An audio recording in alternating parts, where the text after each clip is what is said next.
Merci beaucoup de suivre KNU Télévision. Bandeko Balandi, Mbote Nabino, j'espère que vous allez bien. Bon, Landabiso Libanda Mboka, surtout na Est de la République démocratique du Congo. Comme vous le voyez, je ne suis pas seule, je suis avec mes deux invités. Aujourd'hui, vraiment, vraiment,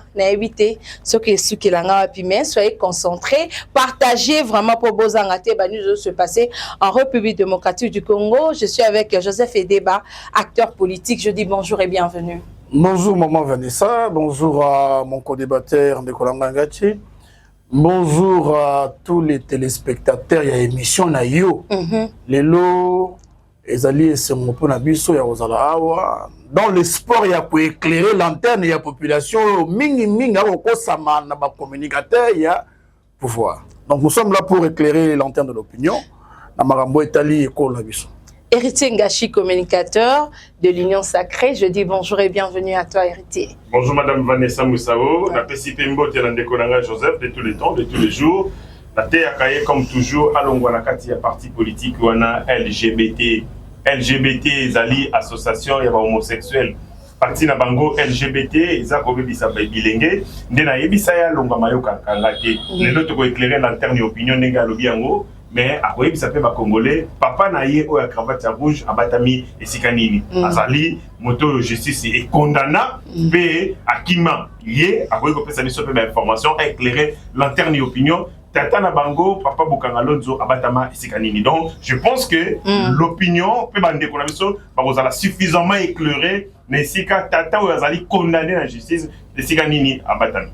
Ah, Héritier Bandi Mabé. Pas homosexuel, ils sont des. Mais partir de bango LGBT, celui LGBT.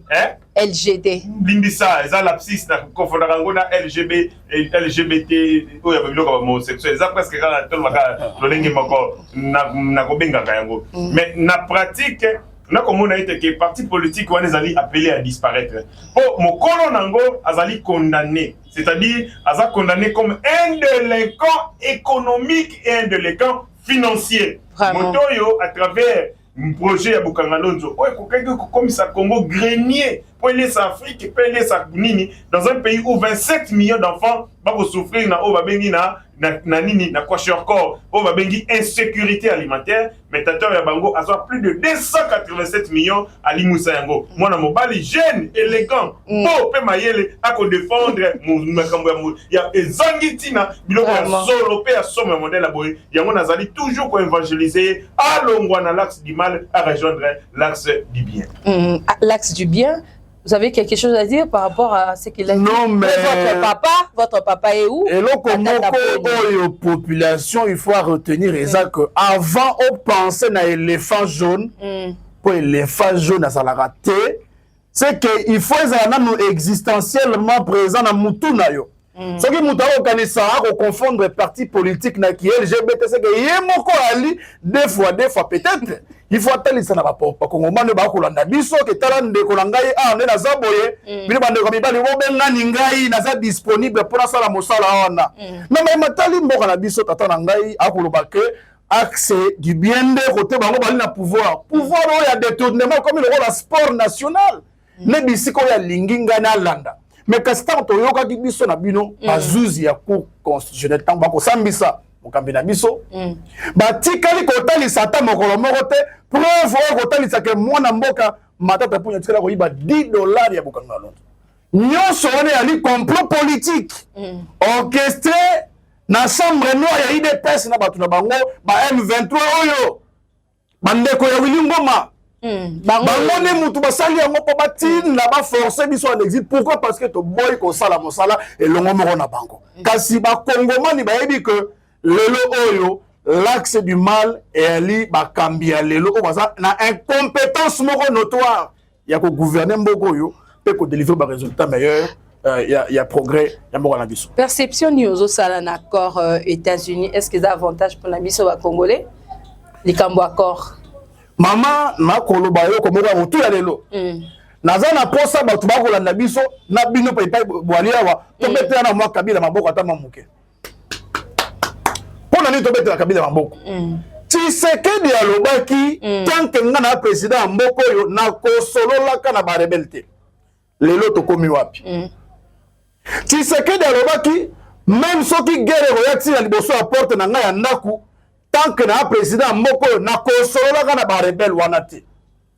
Aujourd'hui il faut accepter que IDPS lobby afingaki bango bato ya baati otoyaki bango na kati ya gouvernement po baati alaki ministre ya Matata baati aliaki mbongo Bukanga Lonzo toyaki na bango longo moko batongo bakatisi na ngambu baye kofinga balobi Kabila asalaki brassage na mixage lelo oyo tosuki wapi pouvoir ya lelo ako répéter brassage na mixage après soki 10 ans de plus soki 15 ans na sima alors bafinaki Kabila lobby que Kabila a infiltré l'armée Kabila a affaibli l'armée na brassage na mixage lelo tokomi wapi États-Unis ako senga na biso liboso nano toyebana kosala brassage na mixage donc na moko tovandi boye Willy Ngoma koya awa akotambola na gyrophare. Ah bon? Akokanga maso na mbouteillage te lolenge moko mpela moko na bahati lukwebo po bawali famille moko. Ok. On faut comprendre. Donc nous sommes face à une réalité de déni. Nous avons voulu faire avancer ce pays au travers des initiatives à la repreneur catholique, mais kasi bandeko yo incompétents qu'ils sont, bakanisi ke ba américain mutu bakolonga les États-Unis po baya kobundela bango na Congo. Talatila nini makanisi ma son peuple eliki na bango etiame pa ba américain ki ba américain bakoya na est bakobundela bango nzoka ya motu ya kosala. Babosani yango yali masolo po tokolela lolenge wana na mboka na biso tokolela lolenge wana Afrika tosolaka toujours pour la koluka ko décanter ba situation ya difficulté tozalaka nango mais cependant na situation toli nango ya insécurité grandissante pe ya crise institutionnelle multidimensionnelle et ko senga na biso ba kongomani to vanda ni ne esika moko to solo na ba matali cause profonde ya mauvaise gouvernance. Mais à partir de là, on va retrouver solution. Pour la preuve, c'est que tu sais déjà accord. Tu sais qu'il y a accord, il y a Nairobi, accord, il y a Luanda, accord, il y a Doha, accord de sécurité économique, il y a Lomé, tu sais qu'il y a accord, il y a États-Unis. Donc, tu as des dirigeants incompétents notoire parce que maman, Oebi, selon la fondation de l'État, la convention à Montevideo 1933, il est dit qu'un État disparaît par déliquescence quand il ne sait pas répondre aux desiderata de sa population, quand il ne sait pas sécuriser l'ensemble de son territoire, toza face à bakonzi oyo bazaba incapable ya ko répondre na ba desiderata ya peuple, mama ematali nzela, ematali mai, lotiliki misala, mama Soumino apolina biso, asala biso promesse ya 6 400 000 emplois. Lelo to komi wapi. Donc quand on t'a la misala bakamina biso, on comprend que nous n'avons plus un État qui existe. Alors, face à cette déni, face à cette difficulté, et c'est là que la bise aux États-Unis. Et donc aujourd'hui, voir les Américains nous imposer, nous dicter ce que nous devons faire à l'encontre de notre souveraineté nationale et à l'issue ya monnaie notre ce que d'ailleurs on a monté na biso ba Congomani et pour na biso et ali participer mawa au lieu to landa initiative ya basango poto ebana kokeli na makambo te dialogue to solo lani bango balobi non ba chole wana baza ba Rwandais ba kosala brassage na mixage mais lelo basuki wapi lelo tozonga na même chose donc tout le bas que la RDC a essuyé une humiliation au travers de la gouvernance ya mwana mboka Félix Antoine Tshisekedi. Merci beaucoup héritier Gachi à vous la parole ikambo etali accord perception et accord États-Unis réaction na o ezanini. Nayoki ndeko ya parti ya Matata Ponyo oyo toko benga papa Bukanga Lonzo mais mingi babengaka epe le Pablo Escobar congolais parce que Pablo Escobar azali chef ya ba narcotrafiquant mi dipenda ya makasi ya mboka Colombie yepe awa azali pe narcotrafiquant financier azwa 287 millions de dollars ba pesi yango po ete batonga nini Bukanga Lonzo balona masango tata wana kenda ko sala université na mbonga Bukanga Lonzo masango ebunga toluka masango emona na rateni lelo na yoki ndeko ya Matata lobi bati pas na kati ya gouvernement balia ki mami beti masasi na mutu a éviter vraiment donc a confirmé que bati azalaki na Matata Ponyo na gouvernement et que pas liaki c'est-à-dire que chef oye nde moyibi penda ya makasi po yende moto chef ya gouvernement donc moyibi on est salamaki sous coordination na ye donc le coordonnateur ya moyibi ezali mais bati azali na kati ya makambo matata ponyo te parce que banda procès banda tina suka babenga eta pas comme renseignant même pas comme renseigné batika kobenga te c'est-à-dire matata ponyo alia cop na yemoko il s'est arrogé qu'on a pouvoir il y a ça makambo neso yemoko na passation de marché tout asala moyena baninga na parce que il avait intérêt ya kozambongo ya l'état na yoki abeti ba solo ba rebelle mettons la landie discours na yena ya Kabila ndenge moko discours na yena Wilingoma ndenge moko bango nyonso ba kotelemela nini il y a accord il y a RDC na États-Unis babo yango bango balingi kaka accord ya Senko parce que Senko na SCC ezaki reçu par Kabila ezaki reçu par Kagame ezaki reçu par ba Rwandais nyonso yo pe batutu ba kotelemela ba kotia insécurité donc na bango les vrais rebelles Matata Ponyo. Parce que le discours ou la position politique de Matata Ponyo, ils ont oyo ya Rwandais, ils ont oyo ya Paul Kagame, ils ont oyo ya agresseur nyoso ya Congo. Donc ils partagent les mêmes points de vue. Bakote les l'accord RDC États-Unis, RDC Rwanda ainsi de suite. Mais en l'objectif, pour céder souveraineté, mais ce qu'il n'a pas dit. Cet accord prévoit la fin, l'arrêt des hostilités, mais aussi le respect de l'intégrité. On a bien voté. La fin des hostilités, l'exinini. Bako mama congolais. Mais dans le accord, les Rwandais s'engagent, il y a quoi arrêter l'hostilité comme bête massa c'est comme on congolais. Et c'est congolais ne se fasse pas lango. Sauf ce que Rwandais ne veut que se faire la faire hostilité tendeti ne konangai. Et Rwandais de père et de mère oyo aligné teke instabilité à la hostilité si là. Or l'accord prévoit la fin des hostilités. Bokati Bitumba. Et puis le respect et intégrité. Il y a moins comme préalable. Les Américains avaient dit on demandait aux Rwandais balongo la troupe na bango sur notre territoire. Mais il y a le vieux préalable, le seul préalable Otoyoki, dans l'andi média Mindele, dans l'andi Fox, dans l'andi TV5, partout les Américains basengi retrait des troupes rwandaises sur notre territoire. Bandeko bakokufa na Goma, bandeko bakokufa na Bukavu, bandeko bakokufa na Rutshuru, bandeko bakokufa na Masisi. Mais tango ba hostilité aussi là, pour le retour de la paix. Le président Félix Antoine Tshisekedi c'est un génie politique. Nayoki il ne croit que ça la dette tenté de sous-estimer les Américains ba ninga les Américains, c'est une puissance.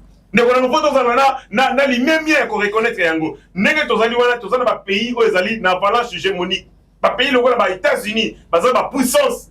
Biso na minute au tokomina na niveau de puissance sur les États-Unis, il faut reconnaître sur le plan militaire, sur le plan économique, na ba makambo belé. Et puis maman nangai, il existe des sciences géopolitique, c'est-à-dire la puissance et l'influence des États. États-Unis, si le président de la République, la négociation médiation na Senko, entre Senko et Donald Trump, nani a pouvoir de contraindre la partie où ils ont engagé la Katia, négociation va respecter. Quel est le moyen politique au Senko pour faire respecter un accord où ils allaient signer? Combien d'accords ils allaient signer en médiation? Il y a Sango auto-respectable. Mais quand c'est un État, ils allaient américains, ils allaient na solennité. Accord où ils allaient na envergure monnaie parce qu'ils allaient portés par une grande puissance, pas la capacité, il y a contraindre ma partie parce que Senko a la capacité de sanctionner Rwanda.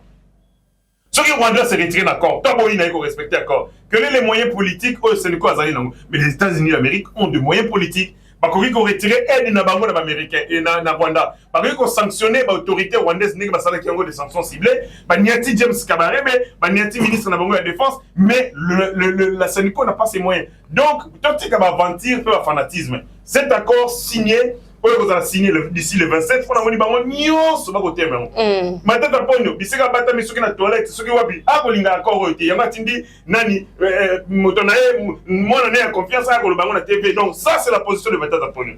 Bango Aboyi accord. Kabila Aboyi, Wilingoma Aboyi, Biamungu Aboyi, Corneille Nanga Aboyi, Kagamepe Agotelemelatel. Senko Boyi, SCP Boyi. Ce que tu as mis tout dans le Congolais. Qui veulent la paix et la sécurité à Congo. Biso Tobango. Bato balingi hostilité si la. Tobango balingi hostilité si la tête. Or, l'accord prévoit la fin des hostilités. Donc, c'est clair.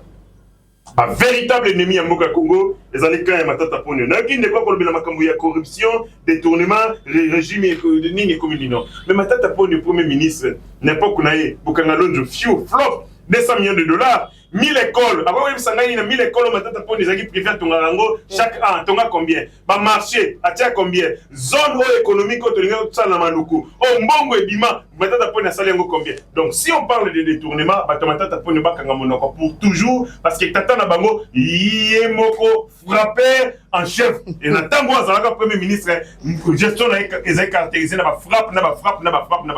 Yango a été poursuivi. Le professeur Modeste Bati n'a jamais été poursuivi pour n'avoir fait notamment des détourneurs. Bango Matata Pogno a sali dans la justice et il est condamné pour la cause de 10 ans. Yango a tuni Ndeko Nani. Est-ce que vous pouvez Ndeko Nabino Matata Pogno pour répondre si c'est un vaillant, si c'est un homme, si Azali Penda, Moto Azali, un patriote, il rentre au Congo, a purgé ma peine naïe, a fait 10 ans, ils ont finir par Kobima. Au lieu que nous combattons à Tina Rabino, on s'allait les combats par procuration.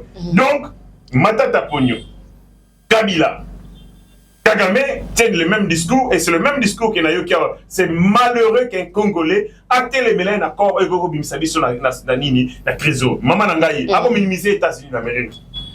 Koweït, dans l'année 1990, Koweït, parce qu'il y a un problème dans l'Irak. Irak, il y a ma casse, il y a Saddam Hussein. Tango, bah, mon yété que, Bako Bundi Sabango par l'Irak. Bon, bah, ça, ma casse, Bundana, Irak, qu'est-ce qu'ils se ont fait? Parce qu'il y a pétrole là-bas. Ils ont signé un accord avec les États-Unis d'Amérique. Pour la paix. Pour la paix. Et tant que les Américains, bah, mon yété, bah, ça, intérêt. Nakati Mboka Irak, Nakati Koweït, ils ont mis en garde Saddam Hussein. Pour envahir Mboka, ce qu'on met qui, bah, intérêt de M. Zali. Il a envahi le Koweït pendant 7 mois. Dans les Américains, il y a une force de la coalition. Balanda eti bengani na Koweït, balanda eti na kati ya mboka na Irak et il a été tué. C'est le même cas, le président Félix Antoine Tshisekedi a zui ba ressources ya mboka Congo, a sali deal na américain. Alobi bozali na ba posa ya minerai, na za posa ya développement, na posa ko tonga ba école, na za posa ko tonga ba infrastructure, na za posa ya sécurité. Tout ça, la transfert, il y a nini, tout ça, la échange, il y a ma compétence, échange, il y a ma bien. La pessimino minéré, en contrepartie, bo pesingai sécurité, bo sungingai pour développer une industrie militaire. Donc, c'est à travers ces partenariats que le Congo est occupé pour trouver développement PP, Mabé et Sali Bangoni. D'ailleurs, minéré, on a, mon tout ça, c'est quoi, Ibayango. Kagame Zayeko Ibayango. Ça nous a profité? Non. Et bon, ce que tu as une dame minéré, tu as échange, les États-Unis, tu as troc. En contrepartie, ma PCBISO, tu as nango posa, ma bezali wapi, zomo mokio yo zali nango na katenda konayo, partager yango si possible. En contrepartie, ma pesa yo yo zali koluka. Le monde, c'est un monde d'échange. Ma kambo ko évolue avant que les raté, les États tiennent entre eux les partenariats et le président de la République a sali bien. A vu dossier à Congo, à confondre yango pas américain. Allez bango américain, bato ba sala Paul Kagame bengi pas Kagame sur la table de négociation. Il y a quand la vérité, il y a un Kagame a commis ko bela a commis ko kima a kimika lo kwa matata poni po ba moni so bazaka pratiquement ko bato lokuta musana bango ko kima na kokima. Vous avez quelque chose à contredire? Eza pas si pe ma watango na ko yoka elenge moko oyo bonya na ko ko sala ke mboke ke na liboso ko raisonner lo ko moto moko boya sima ndako mama. Allez-y papa. Ne konanga ba twa ko bosana ke lelo oyo AFDC parti na bango et pour composer colonne vertébrale il y a M23 na la République démocratique du Congo. Na nini maman? Mais vous avez dit que gouverneur Yassine Kivouali membre ya parti ya Bati Lukwebo. Oyebi ba membre ya Bati Lukwebo boni o bazana kati ya rébellion lelo. Bango ne mutu composer M23. Ba immeuble o ya Bati Lukwebo na Est. Ne yango siège M23. Yo kanisi ba ta bien ngote ba tu oso balandeli malamu ta mususu akozala ba relation directe na mouvement rebelle parce que biloko na yenyo so investissement na yenyo so ezande kuna communiquer na ali awa lobby alekia wana mission ko lela ke toko souffrir toko lia sou malamu te po ba hotel na biloko nyoso ezala makati na maboko ba M23 ne bango mutu ba ko alimenter makambo ko lekala kuna te.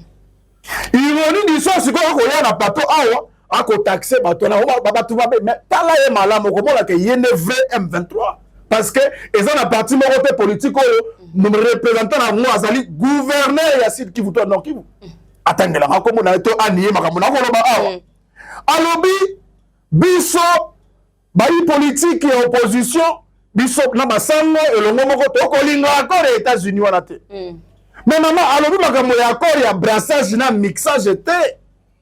Oye line sombele suka bisanga biloko to boya kiawa que non Kabila bebisi armé na biso mboka ekufi pour na Kabila. Brassage na mixage ezali condition sine qua non pour na ko signer contrat wana alobeli yango te. Ça veut dire que na mikolo ko ya awa okomona Willy Ngoma akomi général d'armée.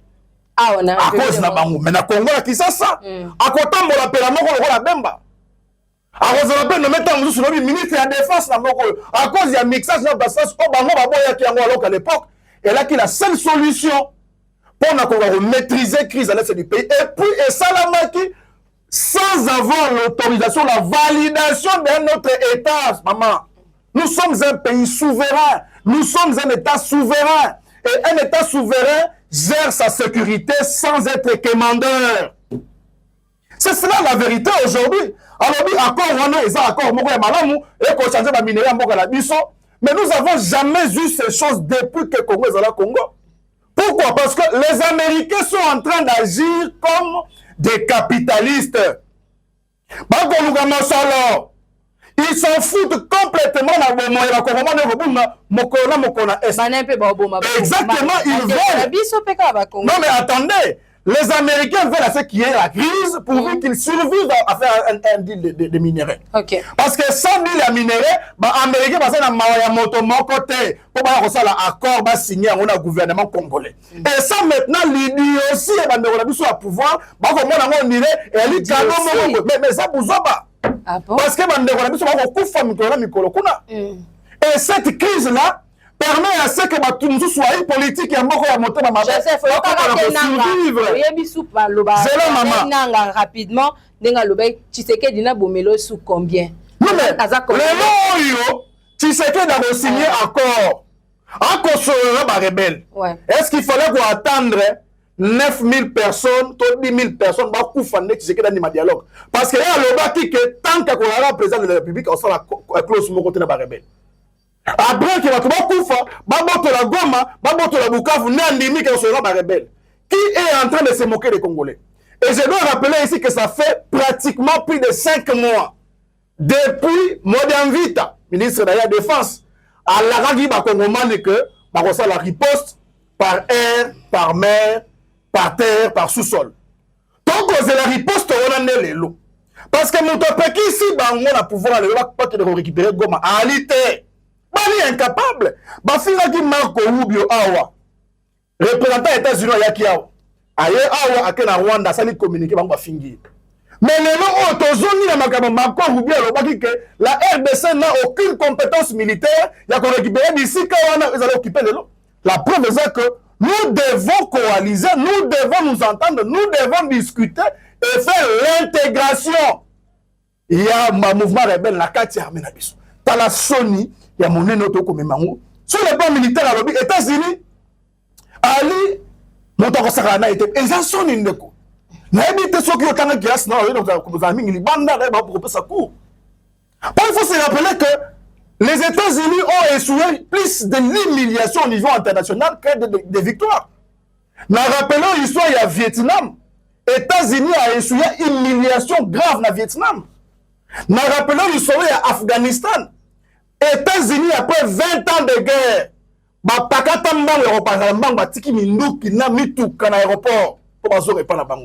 la même manière, les États-Unis soutenant l'Ukraine, c'est-à-dire que jusqu'à ce que, parce que demain le temps par moi la intérêt américain, ailleurs le Zelensky, on va soutenir pour exploiter dans un monde. Ça c'est le chantage que les Américains font maintenant aux Ukrainiens. Et cette réalité on a comme en Congo. Ceux qui ont été comme ça minerai, ma sécurité la biso parce que nous l'avions donné aux gens. Okay. On est incapable soi-même, maman. On est incapable de gérer banana yo. Ya roboko la bango, o cause la net tata mosusu. Na maman mo ya numba, na ya roboko la yo, bano ya yo. Po opesa ya miliki. Bongo mo kolo miliki o salate.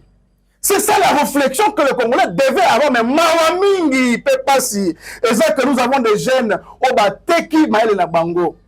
bateki yango pour la mosolo moke lobi bakoloba maloba malamu lelo oyo babongwani bakobosana ke mo bango moko na kati ya union sacrée balingami te tata na nga Bahati aki professeur na nga ya kuna ya gestion des entreprises succursales multiples mais tata wana akozala wule babotuli na badéputé na union sacrée mais kasi communiquer na koyawa akoya communiquer bosoto makambo lokuta yango il faut retenir que biso baetoali prévenu na démarche capitaliste ya États-Unis sima ya accord wana ko se foutre complètement la bombe ya bakongomani to kondima eloko wana kosala mate parce que nous ne pouvons pas vendre nos terres riches pour des intérêts à maintenir Tshisekedi au pouvoir. La réalité c'est que nous avons des dirigeants incapables de répondre aux desiderata des Congolais. Et madame Makamolo, solution nango e kozwa makali banda ya mboka te. Tant que tokosola la moyo te, les États-Unis ne pourront jamais imposer une paix. Voilà pourquoi ils veulent qu'on se réconcilie. Vous comprenez? Donc la réalité, ça s'arrête à ce niveau-là. Encore une fois, ndeko biso papa Bahati, alimeni ya mingi, alaki na gouvernement, alaki moyibite. Donc si on insulte Matata d'être voleur, c'est que pendant cette époque-là, Bahati Luko Bopé alaki na elongo moko. C'est-à-dire que Bahati alaki ministre na simakuna ya Matata Polo. C'est-à-dire que maramonyo so salaki maramon gouvernance, balai ko sala ngo elongo moko. Donc ce qu'on yo finit ce que Matata bon on exclure ministre moko mais c'est que muto ko sala malamu te. Ils ont travaillé ensemble et insulté aujourd'hui le premier ministre qui valide la gouvernance du gouvernement, c'est que on peut insulter le ministre na nyoso. Ce qui les insulte maman Soumi na kaza incapable à repasser sa misala. Maman Soumi na géré ministère mokota. Mais Batoulani nous géré le ministère. Si on insulte Matata d'avoir volé l'argent, c'est que le ministre a entendu la projet dans le ministère na yé. Entre autres Bahati Lukwebo, on le coûte là qui rapportait à troïka stratégique. T'as la ironie du sort. Merci beaucoup Joseph. Héritier Ngaché, à vous la parole. Maman, nayoki bosoto oyo utiko bimana kata monoka Joseph à Toki pour être à makambo. Teza makambo solo. Évidemment à Kembi, ça la mission zali aéré, zali na climatisation na système de ventilation mais à côté pour le côté. Teza makambo solo. Madame Bosso lobi na non makambo Bahati. Alobi Bahati zali membre ya gouvernement ndenge ni soumettre ta sama be ya ko sama bete. La pécine de Joseph, tant l'article 93 de la Constitution, les alliés clairs. Le ministre est responsable du département. N'est-ce pas ministre na ministre à Kambaka, département et secteur naï. Au lieu de la membre du gouvernement, mais quand monsieur salami décision Zomaki, la carte de décision est engagée ministère naïo et puis est engagé l'État congolais à travers le ministère naïo. Tout le monde a un partenariat signé entre le ministère de l'économie, le ministère terre, le ministère de la santé, le ministère. Makambo est le ministère de la santé. La gouvernement, il y a une décision sur la prise du gouvernement et la solution interministérielle. C'est ça pour ce qui ministre, le ministre de sport, pour le Makambo Italie contre entre Monaco dans les pays du Congo. On a ministre à pêche et élevage. On appelle le ministre Pazali responsable du secteur naïf.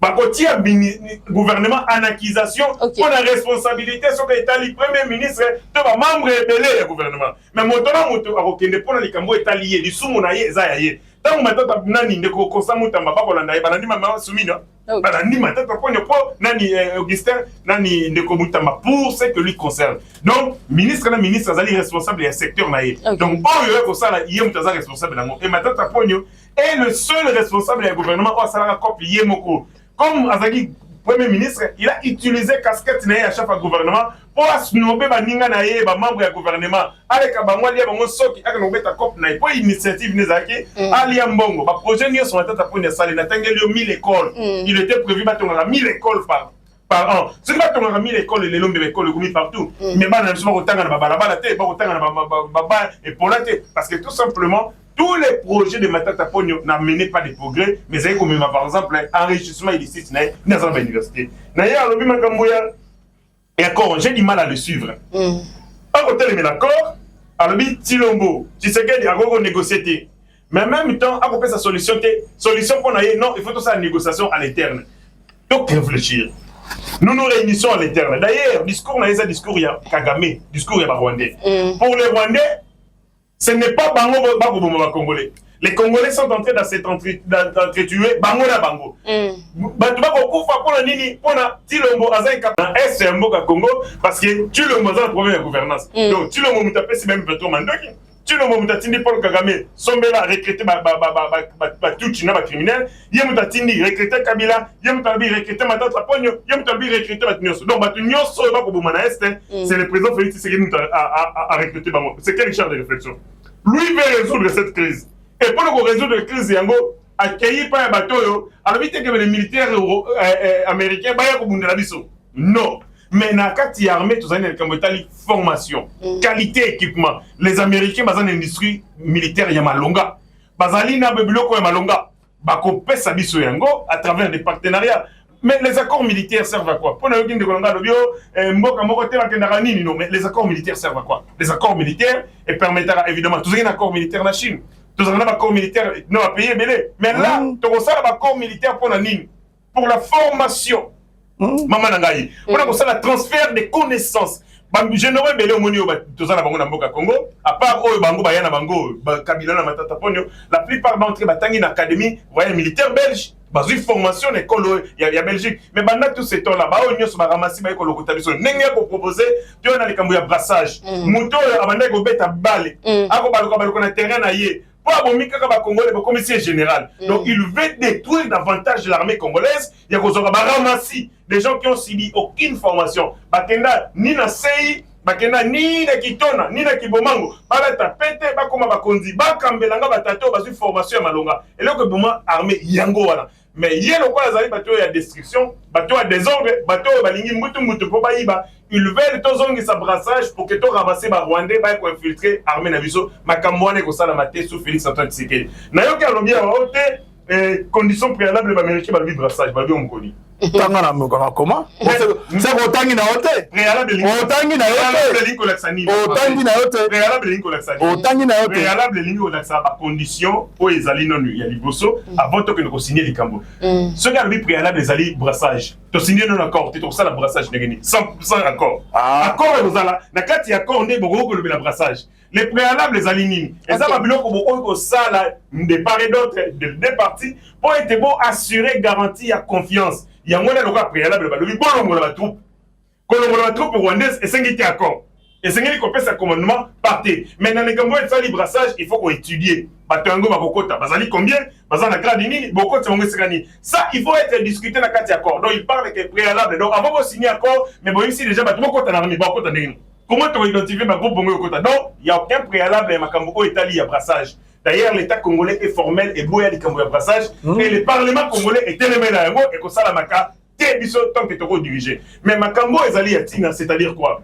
Les Américains, à travers un partenariat, ont signé dans Bango. Tout ça, on a des accords. Okay. Le premier accord, peut-être un de quoi c'est l'accord entre la RDC et le Rwanda. Et nous avons déjà signé un protocole d'accord. Voilà. Protocole d'accord, ils allaient par principe directeur, autre signé ce qu'on a dit, un accord sur le domaine précis. Et dans le domaine précis, nous sommes énumérés.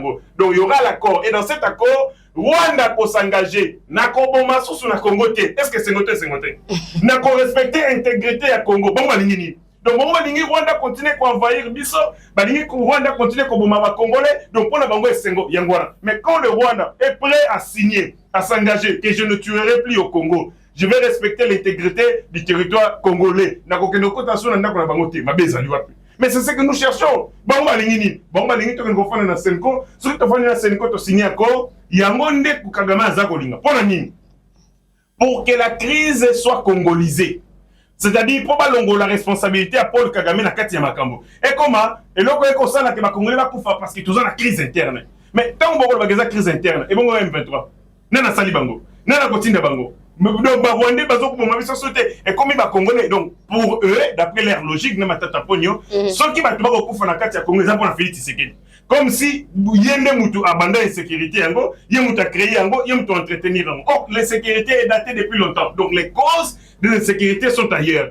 Bango, Batindi Bango pa Kagame, va désorienter l'opinion. botanga aso kombo na ngai te lokola na sanction ya mindele lokola ba mikili apote comme ko nyokola ngai boloba ke makambo oyo ezali ngai te ezali bino na bino. C'est comme ça que Bango Senko na basango bakoloba même discours, la crise elle est congolaise etali makambo ya régime etali makambo ya crise institutionnelle etali makambo ya wana basala ngo pona ba intérêt na bango bakosala yango intérêt ba congolais bakosala yango parce que Kagame leur a demandé détourner l'attention donc mutabomaka yeyo mais bino boyebi c'est ba congolais que ezanga ite mutu Kagame na koboma soki bato bakokufa na este ezali mpona Chilombo soki bato bakoviolame na eza mpona Félix Tshisekedi allez et on ce discours bapesi bango yango na monoko bapesi bango mbongo loko baza bato ya corruption bapesi bango mbongo boloba yango maintenant ils sont en train de le dire pour détourner l'attention et pour dédouaner Kagame donc 12 millions ya bakongolais bakufi eza Chilombo mutabomi bango donc banda 1994 bagression rwandaise bandi eza Chilombo mutabomi bango bato nyonso bakoviole eza Chilombo donc mpona bango c'est comme ça est-ce que on les ali réflexion ya bozoba réflexion solo oh na 1994 Chilombo zaki président république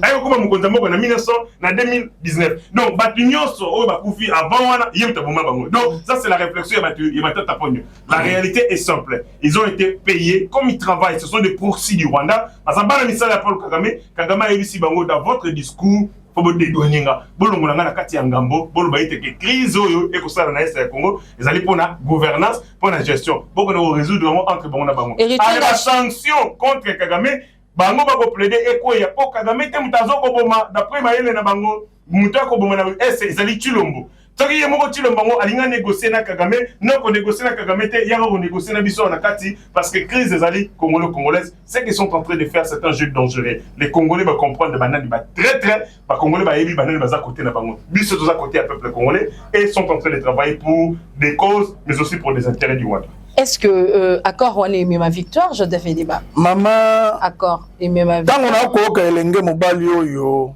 akombo héritier koloba buzoba wa eko sala nga pasi na motema azalaka maele mais lelo na ebite loko ni ameli ta musu mama la magi fufu mala mote ya mbwa yao ta musu lobe la ki na ndako te c'est possible po bango baba juisseur elobi ngai te lobi nango Nicolas Kazadi mbongo yaka bakabolaka mbongo vraiment baliaka mbongo na matali sécurité ya mboka nde soki bakenda kosenga sécurité libanda tala ironie ya gouvernance tata moko oyo aza incapable ya kosécuriser ndako na ye akoespere ke mbanda na ye nde akoya po akolia fufu nde akobatela ye bana bo mokolo fufu ekozala te c'est cette logique là de l'accord akoloba mo problème te ke bango nde bali ba M23 ya solo maman napesi yo donné kende ko vérifier gouverneur lelo ya Sud Kivu Ali membre influent ya parti ya Modeste Bahati Lukwebo ti lelo a démissionné kutuna no okaramika wana a démissionné azaka wana la biso ke a démissionné te OK a tout ça la remise et reprise lelo pendant que bango ba ko balbisier awa na ko bosala ke makambo ko le na est ce n'est pas seulement l'affaire du Rwanda. OK. On va comprendre ngai. Quand on a dit que bon, le Rwanda a retiré ses militaires, admettons, qu'est-ce que Nanga a dit et les autres? Que Magamou et RDC na Rwanda est allé bangote. Donc, bande kolabiso pouvoir les causes fondamentales de la crise, il y a insécurité à l'élo et à l'ika makambo bango bakomona ya Rwanda te. C'est entre autres incompétence à Félix Antoine Tshisekedi à Rokamamoko Malamu. C'est entre autres mes gestions qui m'ont libre dans le gouvernement. Combien ont été détournés sous Félix Antoine Tshisekedi? Il faut rappeler à qu'aujourd'hui, on est à plus de 10 milliards. Dans le but 10 milliards, donc on écoute 13 milliards. Il y a Nyongo. Mais Nyongo a moins bon ici, ni na bon moyen ma Congomani. Nyongo ne connaît pas si. Okay. Il faut ça la bolole pour le baquet, le rombo quand même malam parce que banzela ya pas mal qui ça c'est ali sous terre maman. Batu ba ko na biso so ko le na poto ko bien na njili, o ko ça na 3 heures pour dans centre ville. Alors que nous vu peuple a qui a fait ici da commune. OK, merci. C'est pour justement vous dire que ils oublient que la crise aujourd'hui n'est pas seulement la RDC et le Rwanda. Il y a une dimension nationale de cette crise aujourd'hui. Baloba qui lobi que Kabila de Mutuali en tête, il y a M23. Bango moko no eza Kagame finalement to comprendre te. nani oyo a contrôler est ya mboka na biso. Entre-temps, bako cristalliser balkanisation ya mboka na biso en attendant bango bako profiter ko gouverner. Moyibi pe ko si la tête. Le bako bela moyibi ya mama mosusu a part oya mutamba. Donc comprenez par là que ces gens ici, ils dirigent le pays dans le désordre et ça leur profite. Yango moni bako tinga ngo mobali oyo azaka maile liboso akuya awa ko défendre maile te mais le lopena maile on a tiké on andako. Donc la réalité ici, il faut comprendre que nous devons la vérité sur ce qui se passe en termes de gouvernance pour la Bango Azali Rwandais. Rapidement, chef na Bango ya Union Sacrée Rwandais. Bango que le problème aujourd'hui, ce n'est pas les textes, mais c'est l'homme congolais. La question était là qui m'a rendu un changement à la constitution. Une des causes ont cristallisé crise autour de l'eau. Donc, chef n'a parti pas à Rwandais. Parce qu'il n'avait pas voulu à ce que à cautionner bêtises, on a changé de constitution. Donc, en effet, madame, il faut retenir. Okay. Retenez que tout celui qui s'oppose à la mégestion de Chilombo, tout celui qui refuse aujourd'hui la gouvernance chaotique de Félix Antoine Tshisekedi est considéré étranger. Bango, on a distributeur automatique de nationalité. L'homme a fait au Rwanda, l'homme a fait au Ouganda. Mais bon, il fallait au Sénégalais, tant qu'on faillit le pas la Bango, la Bengue et moi la Mboka. Et ça ne nous étonne pas qu'on nous considère même comme des Libanais.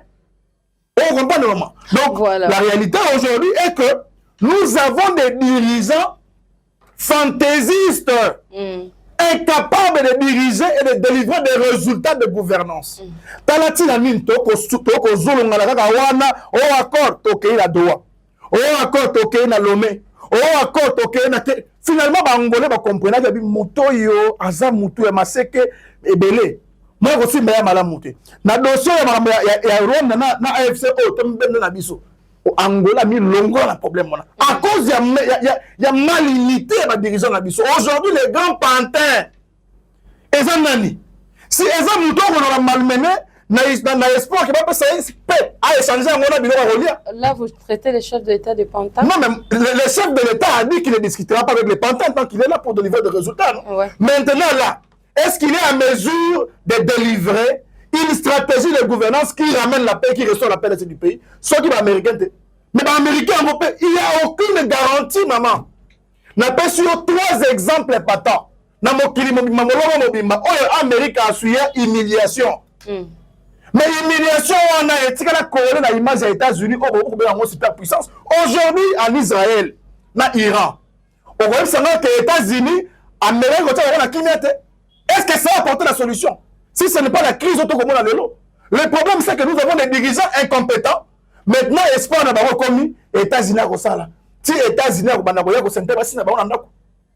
c'est ça le grand problème aujourd'hui. Nous devons être responsables pour un pays souverain. Parce que Marcel Prélo dit que ceux qui exercent le pouvoir ont l'obligation d'avoir une vision de gouvernance dans les institutions politiques, maman. Okay. Tu sais qu'il a signé un accord à Monaco pour 4 millions. Et ça, Tshisekedi. Mais c'est le gouvernement Tshisekedi. Non, c'est pas Tshisekedi. Mais c'est lui. 4 millions alors que la stade a dit c'est là ma proposition wapi après la ministre on va visite RDC visite Maboulou visite de l'estage même à Kambo tu sais que na Monaco oh que na Monaco wana on est millionnaire comme dans Monaco. Au moins, il France n'est pas bon. Monaco est regorgé par un monde de France mobile. Par exemple, il m'a subventionné toute la banque. Donc, tout le monde publicité, on va copier, coller dans Rwanda. Le vrai Rwandais sont au gouvernement. Merci beaucoup, Joseph.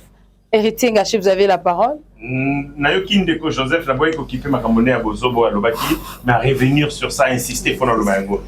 À Lobi, à Liboso, à Lobi, gouverneur, il y a. Sud Kivu, Azali, motu ya parti na biso. Membre influent. Tozali na des gouverneurs.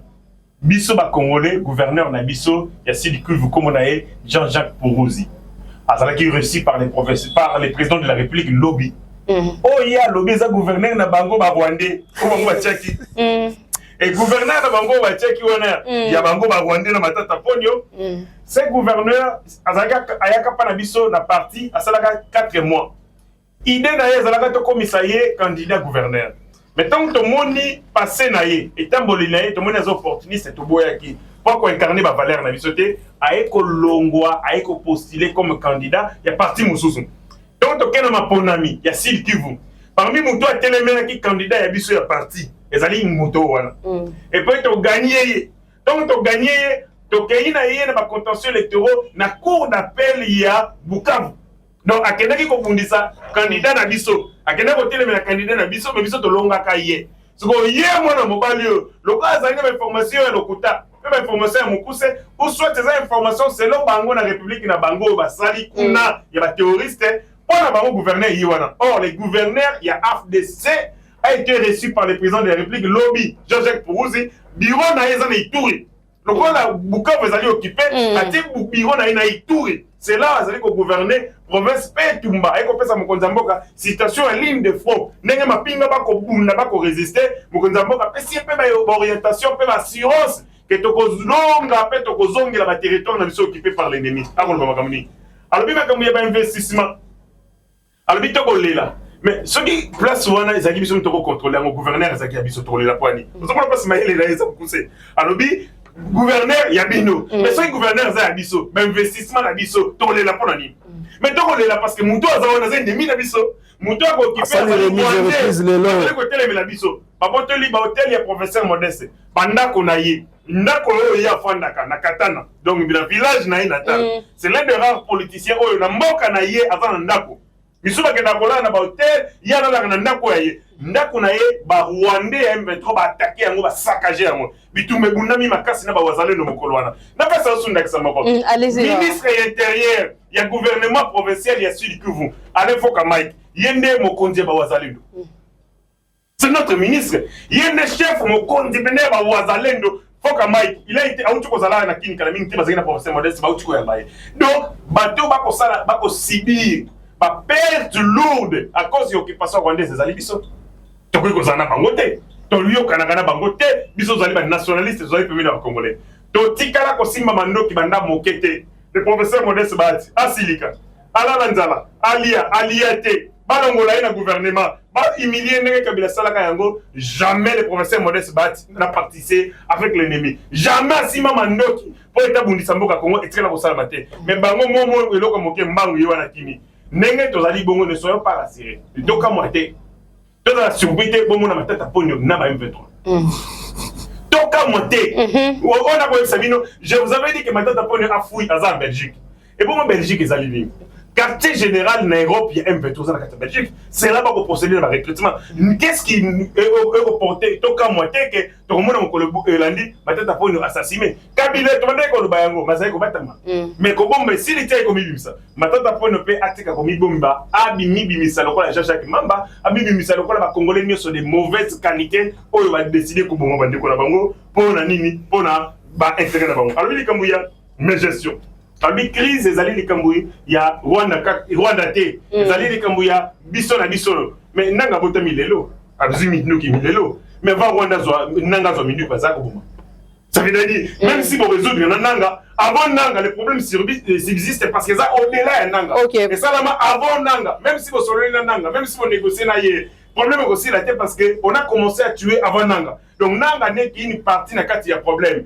puis azali moko ya partie na kati ya solution ezali globale la solution c'est que c'est le Rwanda ba ko sala biso mabe il faut que soit na Rwanda le président de la République ne négocie pas avec les patins il ne négocie pas avec les touristes a ko solo na Rwanda et puis ko solo na Rwanda wapi devant les États-Unis d'Amérique muto ya sala Kagame ba pesa ka bango l'Union européenne pesa bango 20 millions d'euros par an Denis Mukwege écoute kama yango ki ba pesa ka bango 20 millions pour bomba na Congo Baye komona ba américain ba soutenir armée na bango. Baye komona que ces pays vivent sous supervision économique et internationale. Donc ba mindele ba pesa bango. Il est allé voir leur parrain Pona koyebisa bango bana na bino bakoboma na mboka ya Congo bobenda bango matoi. Est-ce que mabe nini asali na kati wana? On n'a pas demandé que le militaire américain balongwa na mboka na bango bakobunda. D'ailleurs kutu ba américain bakoma koboya kokeno kotika bakotinda ba troupe na bango sol. Akobeta le solo ya Ukraine, mais il y a aucun militaire américain qui est en Ukraine. Aucun militaire a été oui président.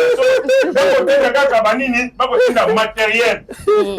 Et puis pona kotinda matériel wana bako approuver yango na niveau ya congrès.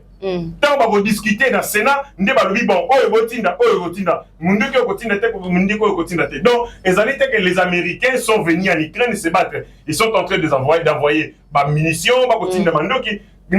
pays Ukraine est faible parce que une grande puissance nucléaire aux Russie. Donc, aucun exemple, mon côté, non, États-Unis parce qu'il ne fait qu'envoyer. Et c'est l'Ukraine qui l'utilise. Mais malheureusement, l'Ukraine a une armée à mon pied. Russie a une armée, il y a un militaire ébélé. Bazali 5-6 fois qu'on les cambo à Ukraine. Donc, ce qu'on dit que l'Ukraine n'a pas pour résister, il faut qu'on commence parce que Bazali Bali va tenir face à la puissance. La Russie dispose d'une armée qui est 5 fois supérieure à l'Ukraine. Donc, pour qu'on lie à l'Ukraine, ça a quelques jours. Mais à cause notamment du soutien, il y a Mindele, Bandele, comme ça, qui va résister. Donc, les alliés n'ont pas côté de Rwanda. Rwanda, c'est un petit pays avec une petite armée. Autre que si les sangs na seconde. Pablo Kabiso makambo italien embargo. Kabila tiki mboka on embargo. Embargo lingo la saite. Toko bundana yo bakanginga maboko betaille. Il laisse l'embargo na matata pour le premier ministre. Donc batika mboko na embargo to somo ngamendu kité. Félix Tshisekedi aye. Muto azana poste insécurité si la est-ce que bunda poto sa bibundeli. Abundi on a enlevé bibundeli to longoli embargo na régime à notification. Le lettre ko somo mandoke. Ezali pour la poto bunda. To c'est doté capacité. Le Rwanda a eu l'avantage sur nous parce que le Rwanda avait la liberté. Il y a commis son maminduki, mais biso to lagi empêcher ko soma minduki. Et on rien fait pour to longo la situation là. Mais mon konzamboka abundi. To longo na le kambo isolement diplomatique. Les autres allez na membre permanent du Conseil de sécurité des Nations Unies. Ko etira la bozalate salama kana na tango tata Mobutu. Tozu le Rwanda va sanctionner partout va retirer aide naïe. Le président de la République a mené Nani Kagame dans un terrain très glissant, le terrain diplomatique. Lelo akobetama akolela. Yango na Kagame bana misala na notamment matata ponyo pe bakolela parce que quand vous frappez Kagame, vous frappez Matata Ponyo, vous frappez Kabila, vous frappez Corneille Nangaa. Donc tout ce que auto ça pour avantage à Congo, bango ba kotelemi nango. Nyonso ko ça la Congo passi bango ba ko sepela. Donc c'est clair que ces gens sont en train de travailler pour l'ennemi de la République du Congo. Ba Congolais va comprendre, ba été que tout ça qui dirigé par des aventuriers des Rwandais. Le lobby on biso to ko qualifier batunyo so ba Rwandais. Professeur Modeste Bahati parce qu'on qualifie Rwandais, tant na papa wana modèle la bongo. Maman na ya utoko fato utoko kunda la milité congolaise des pères et des mères. Papa na ye ndenge moko village na bango Katana. Peut-être ceux qui ont origine douteuse, ne ont pas qualifié Rwandais. Mukoni ba ko qualifier Tshisekedi Tshilombo Rwandais. Pour ce que le bien maman Martha Yebani, nani papa na Tshisekedi Ayebani Etienne. Donc bato onde ba ba bongo bato na sana origine douteuse. Et moi yebi maman ya matata ponyote. Maman papa na yebi ba matata ponyo pe bato belé ba ba ke yepe azali monter à côté kuna. Mais toko ilandela ngo avec le temps. Beaucoup de gens disent que matata ponyo était un Rwandais. Un de ses parents azali Rwandais. Bon ça s'y met. Pourquoi on a bandeko na bino il y a ba Rwandais bo ndenge nini. Bon ça s'y met dites aux Congolais que vous êtes le Rwandais. Le problème c'est que gouvernance nabino et la question est que vous êtes proche du Rwanda qui est de la République démocratique du Congo. On attend on nabino le Rwanda prospérer. Attend on nabino le Rwanda s'est développé na ba minerai à Congo. Donc mon konzamo ka Félix aye akangi ba robinet wana na bino na ba Rwandais bokolela elongo moko. Ça veut dire que bino bozali ba Rwandais parce que vous avez travaillé pour l'intérêt du Rwanda. Pour l'intérêt du Rwanda, question sur la justice. Constant Mutamba, Joseph Edeva, situation à Constant Mutamba actuellement. Réaction des années par rapport à la situation de Constant Mutamba. Rwandais peut ba koti. Na goza na mingi ya kolobate bato ba defendaka moyibi ba linga mokuna. Sikoyo na ko répondre nanu na makambo eloba mwa salite mingi awa. Na ko minute bele répondre na question na awa. Ils ont attiré à ta mon côté. Alors, mon konzi mboka aya kangi ba robinet pour Rwanda et comment développer Rwanda prospérité.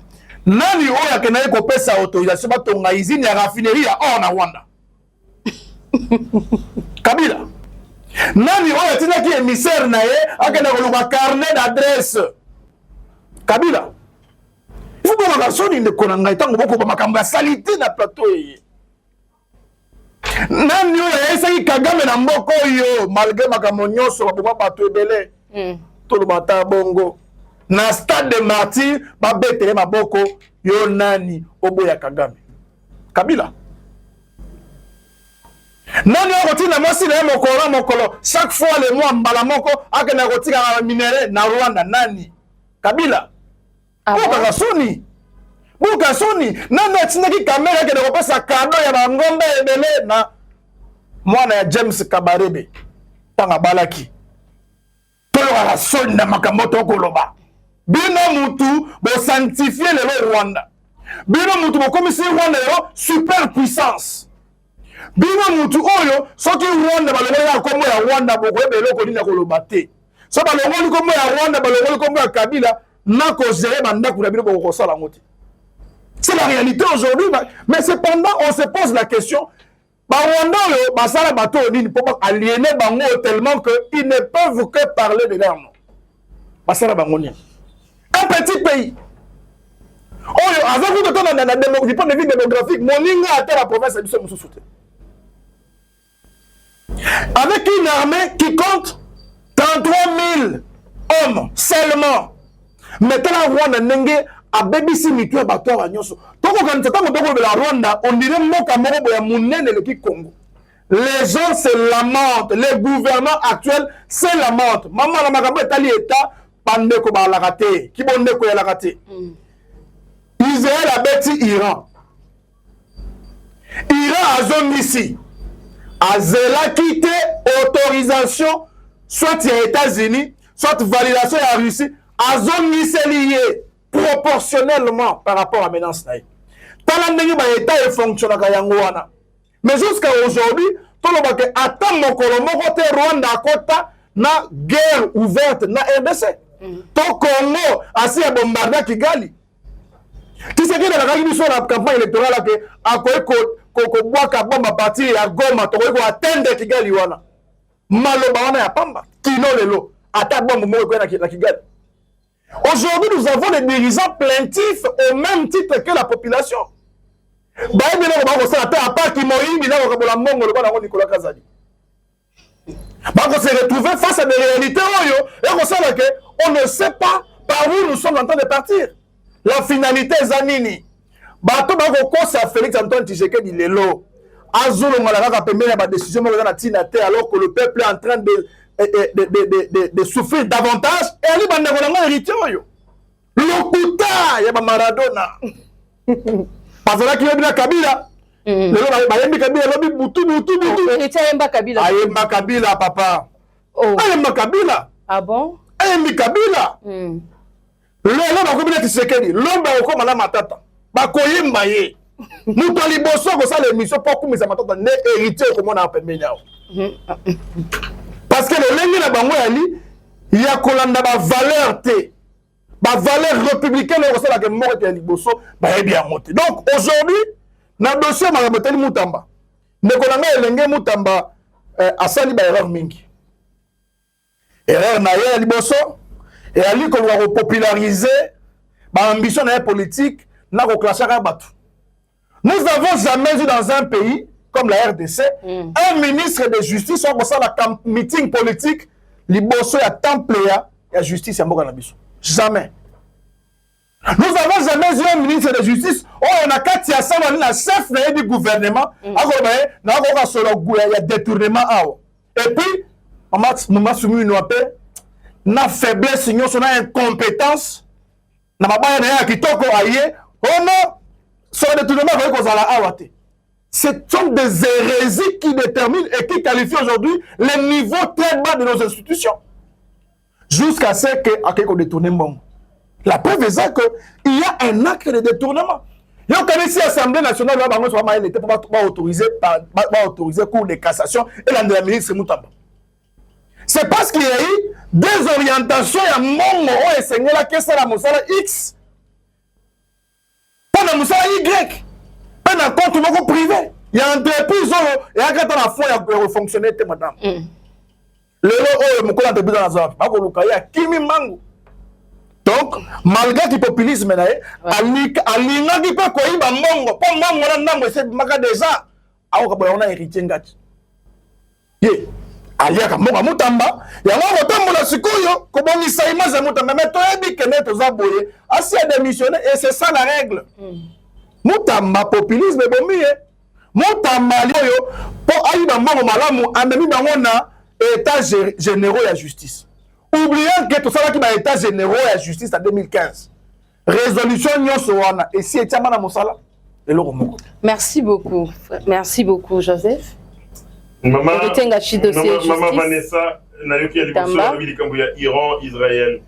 Israël a bêti, Iran à répondre proportionnellement. C'est que l'Iran na Israël babandi bitumbalelo te. Soki ya botami lobi na Tonga harmonie guerre wana makambo banda kala. Mais bazalaki na conflit armé indirect. Iran na Israël bazalaki déjà qu'on s'est provoqué mutuellement. Les lundé ya na escalade ndé bakomi na affrontement ou confrontation directe militaire. Ndé yepe banda wana abandi ko yekona makambo ya Iran lelo. Mais bitumbi banda déjà kala. Ndenge moko pe biso na Rwanda. Bako asala ba attaque maquillée, ba attaque voilée. Et quand on a mon colo, tu peux bombarder Rwanda, on a fait tout silisa yango. Amindo kinen. Donc on somme mandoki, tu as un embargo, yango peut ça qui sont retard, mais là tu as le mot embargo, tu on somme mandoki. Somme mandoki boni. Donc alors on la TV, on va la TV mandoki boni somme. Et zali ko relever ya makambo ya sûreté de l'état, des secrets d'état ba ko ba mona. Na yoki alobi makambo ya raffinerie, il y a Mokonzambo Kachaki et tout ça. Quand le président de la République arrive, Azali ko convaincre Bolole ya Kagame. Tika kobo mamande konangai congolais, to créer ba perspective ya développement ensemble. Union européenne no tokomona lelo et ça l'a mis avec 17 pays, ba komi 27 ninga bakokende. Union européenne, Allemagne a occupé la France.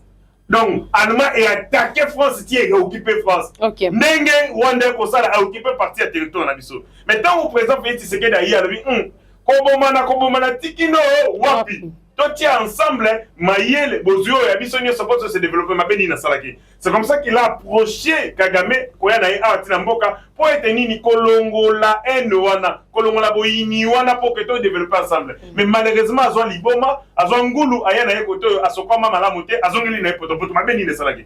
Ce qui Kagame Zaki Motopene à Malonga, Alingaka saisir opportunité, Mkonzamboka Pesaki, Pototi Kamakambo ya Kobomanao, total à venir ensemble. Yango Moni que le président de la République a dit Bango. On est pas comme minerai à Congo.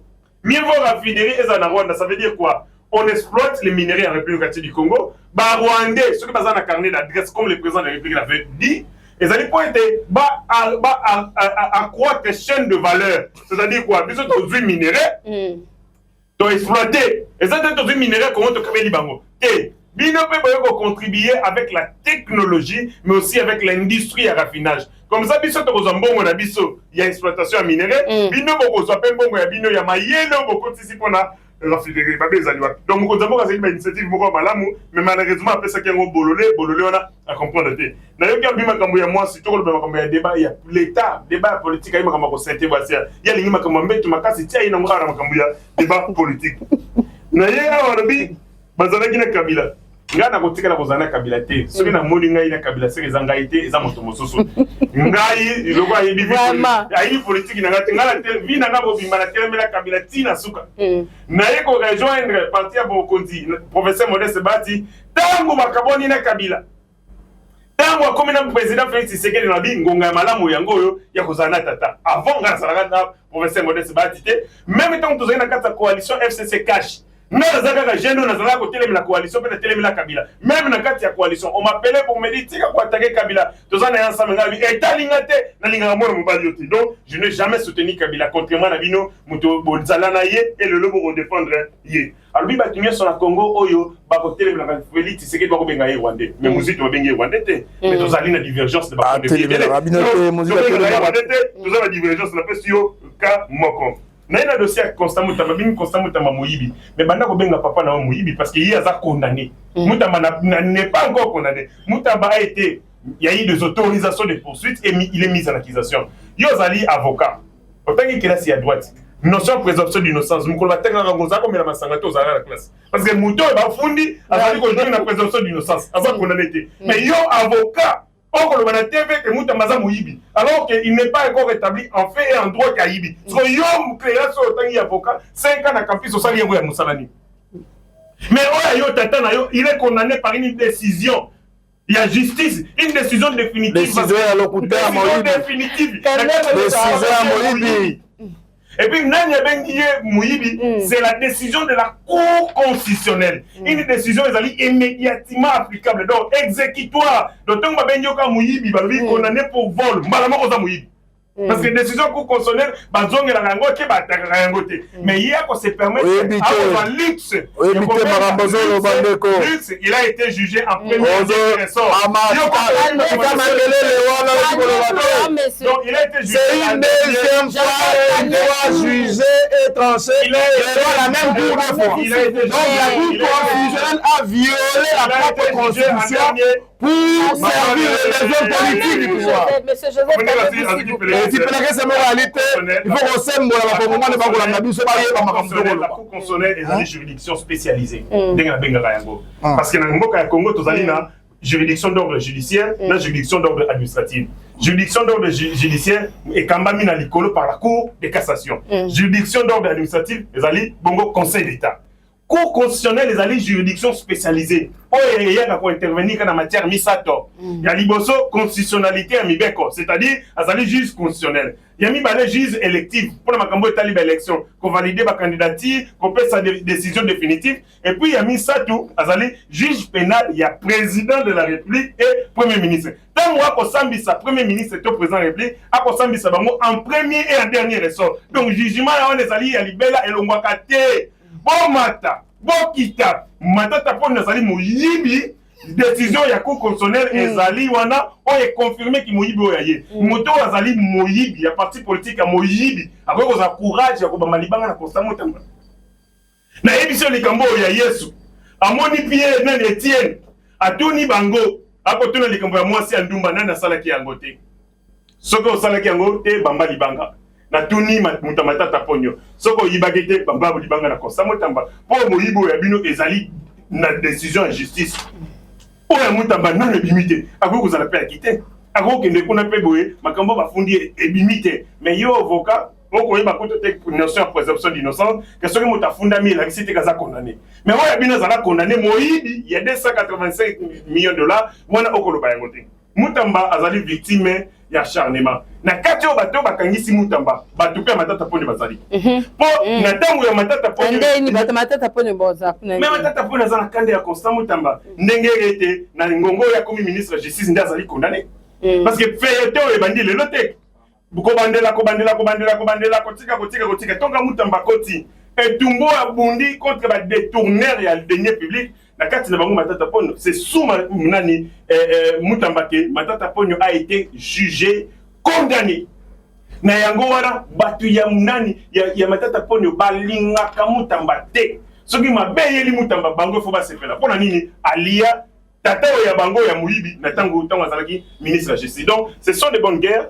Donc yango ko dimate ko s'attendre te que mutu ya matata que ko komisa mutamba rapidement héritier la mot de la fin non directement parce que mot de la fin ngai ezali boy. L'accord entre la République démocratique du Congo na États-Unis.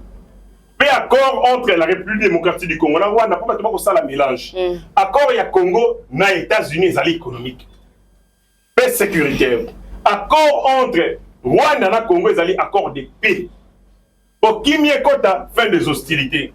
Ce côté les mini accord wana ozali rwandais. Ce qui peut télémi accord wana ozali moto lingi hostilité si la terre parce que na quatre accord balobi fin des hostilités, respect intégrité à Congo. Fin des hostilités lingo la ça botikani bitumba.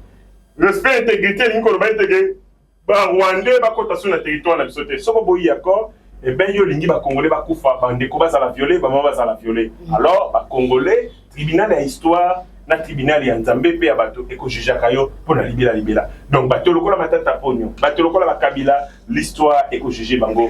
Numéro de contact. Numéro de contact ba benga biso na plus 243 82 37 15 753. Mon ndenge na lobi code ya mboka na biso malamu plus 243. Tango koma na tango ba Rwanda mona kolia ya monoko po bango ba maîtriser code ya mboka ya Rwanda. Po ya biso ya Congo plus 243 82 37 15 753 tokutani malasi.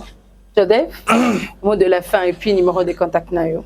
Nayoki pasi pe ma mingi tango bilenge bakoya ko défendre moyibi. Namoni ke na katsa débat miyibi c'est quoi? Oya ba on est condamné. Dossier au lobela awa. Iye akamataki mosolo ya Mutamba.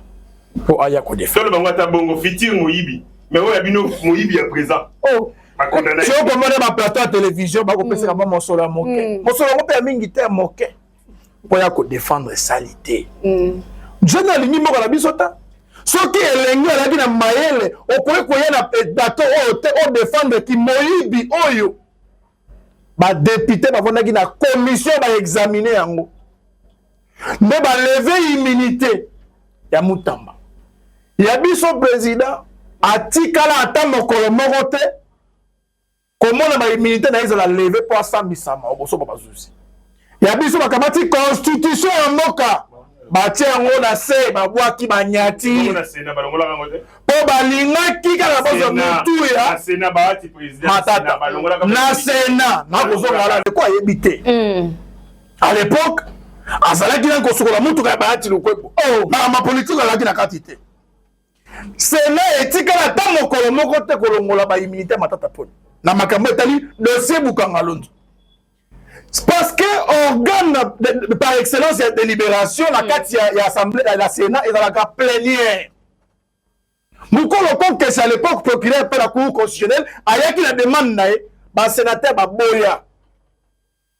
Asali manœuvre na Maradona. De l'époque, pour Maradona tika na kanda ya matata depuis matata bengana Maradona na réunion ya gouvernement ya na retard.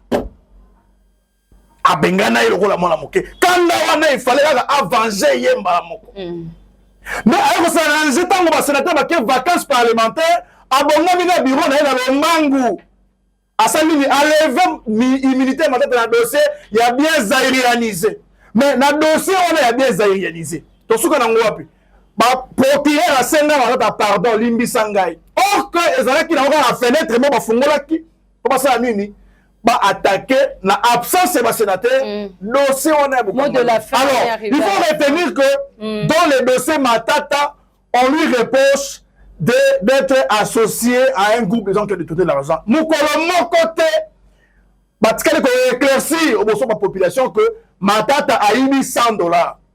Mais Koro yo aza étranger na moko yo a vivre na Kisasa te a vivre na Congo te yoka na moko yo mutu yo so vanda na Kisasa alia masango ya bokanga londo masango wana basala wana minu na batute ezalaki mongo o ebimi esobi ba matériel et ba production pe batu ba lié yango pendant la production il y a plus de 200 000 tonnes na malamoko bokanga londo et alisoka yebi yango te akotata na internet atape bukanga lozo okomona ba réalisation o esalama kuna mais kasi batu babomaki projet bukanga lozo nde bango na sami badi banga tango malata ke la gouvernement malamoko ya bango ba fini projet wana bateki ba tracteur ba kotana ba bilanga na bango pour passer la badiamba bilanga ya diamba c'est cette réalité là aujourd'hui donc Matata a été condamné arbitrairement sans loi sans respect des règles parce que aboy ko sala mosala le ngomo na Tshisekedi.